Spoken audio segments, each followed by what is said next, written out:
Hello and welcome to the first episode of Miniature Therapy. My name is Ben, and I am the Miniature Militia of Minnesota, all in one person. Today, I'm going to show you how to paint this. Let's dive right in. What we're starting with here is a mixture of green stuff. It's just the one-to-one mixture of the blue strip to the yellow strip. When you're mixing your green stuff, for this project at least, in this type of project, you do not need to be too concerned with the exact composition of the two-part epoxy mixture.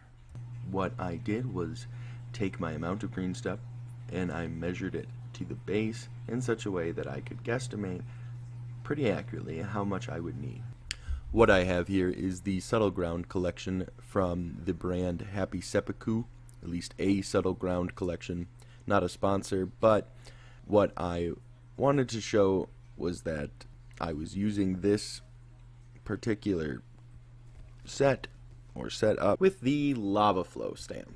What we have here next is water with a drop of dish soap in it. That's going to slick up both the top surface of the green stuff that I've already applied to the base, as well as the surface of the stamp that I am using.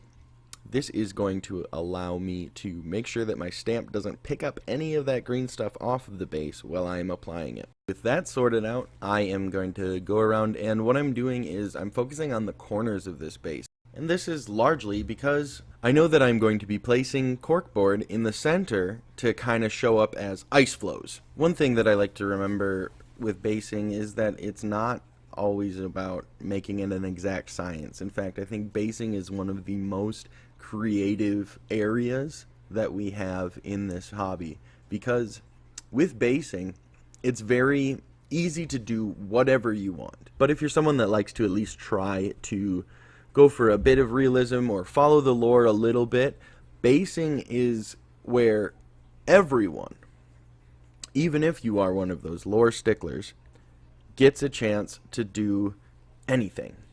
Just make sure that you're keeping contact points in mind when you're preparing the base so you don't do all this effort for nothing. With all that said, we are going to move on to painting. Here we have Citadel's The Fang, a nice dark blue to start our ice from. And to quote the great Kenny Boucher, I'm not a glacier scientist, but I do know whether or not what I'm doing looks good, and I've taken the time to take a look at a few pictures of some icebergs on the old Google machine. I've gone in and hit most of the lower level with the blue, allowing for overspray. And this is the end of the first step. Next up, I loaded Teclis blue with the Fang in the airbrush. Whenever I'm painting, I like to break each step of the project into smaller parts. And for the first part of this step, I'm putting this mixture into the central portion of each of these channels. I was able to notice while looking at pictures of glaciers that they tend to be very dark right where they break the surface of the water. As a result, I am avoiding the crevices with this lighter shade. This means dropping the PSI and getting up close and personal with those channels. Boy, speaking of channels, isn't this a great one? You should comment, like, and or subscribe. Follow the links down below for access to my Patreon, which is still under construction, as well as my Instagram account, which recently hit 100 followers, meaning nothing, but I'm pretty proud of it. She's growing up. Seriously though, I really do appreciate each and every one of my followers. Thank you all so much. And thank you for watching this video and putting up with my shameless plugs. Getting back to this step of the painting, you can see that I did work some of this color mixture up into the raised areas of the base.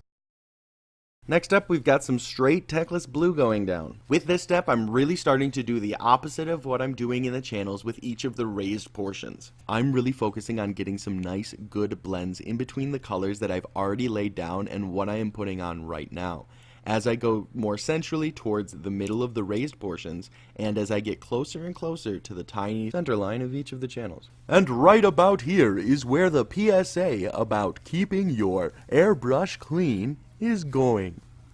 Ladies and gentlemen, if you are an expert and you're watching this video, you may have noticed that I've got some bubbling up going on here in the cup of my airbrush, and it is right around this step that I realized, I should probably open up the daggo thing and fix it. Despite this, I was still able to get the effect that I wanted and some nice subtle highlights. It took me a little bit longer than I wanted to, and sometimes it took less time than I wanted it to, depending on how the airbrush was feeling, but we were able to get some nice transitions on each of these areas, and I really started to work some of the edges of the base that were the lower portion, because I figured maybe there's a couple of ice flows or something just off the base, because the base in and of itself is just a cutout of the world and not an entire little world in and of itself. Something you may want to think about when you're painting your own. So here I mixed in some Temple Guard blue with the Teclis blue to bring the color up one additional level. You can see that I'm laying this mixture down in very light layers over where I've already gone, and I'm trying to keep it most centrally on the raised portions. As I'm getting into these lighter shades, this step especially, I'm completely cutting off that lower portion, and I'm not giving it any more attention as I get higher and higher in the level of highlighting that I'm doing.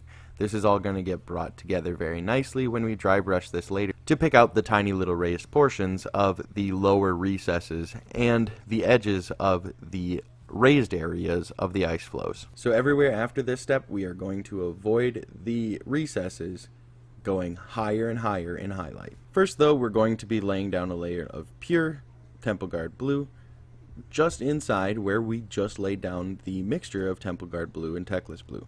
So with this Temple Guard blue in our paint pot, we are going to be shooting this just on the raised areas of the base. As you can see, this is giving us a very nice, almost glowing effect onto each of the raised portions, with, again, very little care is being given to the overspray that's going on, but concentration is being kept only on these raised areas of corkboard that we've got.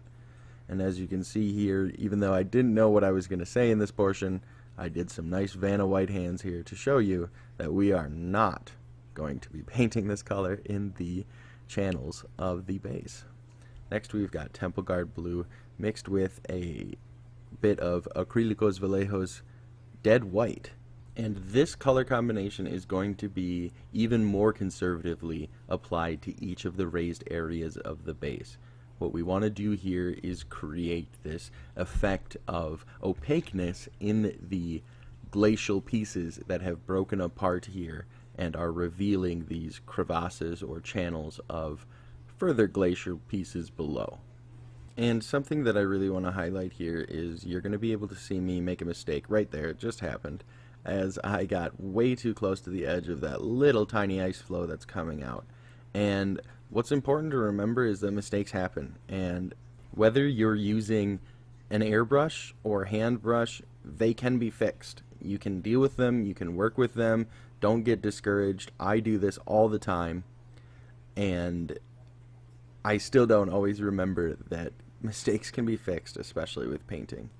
Next we loaded up some straight dead white from Vallejo, which we are now applying, again, even more conservatively on the raised portions in between or stuck in side of those layers of white that we put down. And as you can see here, we've got that result. It looks very nice. It's very opaque. And next up is some of the finishing touches. We are going to take some of that same dead white and put it down onto our palette and grab a dry brush and dry brush that in all around on the lower areas.